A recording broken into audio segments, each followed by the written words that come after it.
So this quadruple, 2, 3, 6, 7, is a Pythagorean quadruple because 2 squared plus 3 squared plus 6 squared is 7 squared. So the sum of 4 integers is 18. There is a Pythagorean quadruple of positive numbers with a smaller sum than these 4.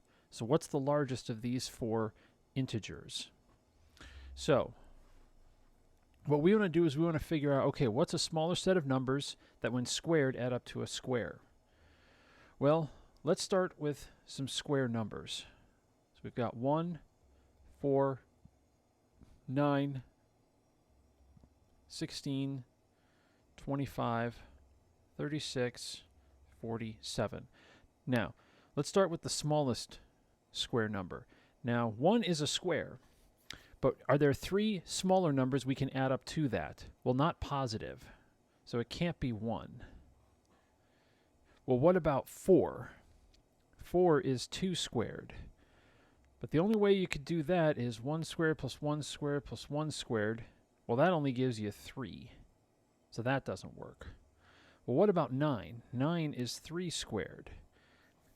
Now, what square numbers can we add to this?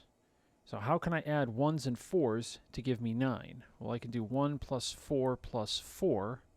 So that's 1 squared plus 2 squared plus 2 squared equals 3 squared.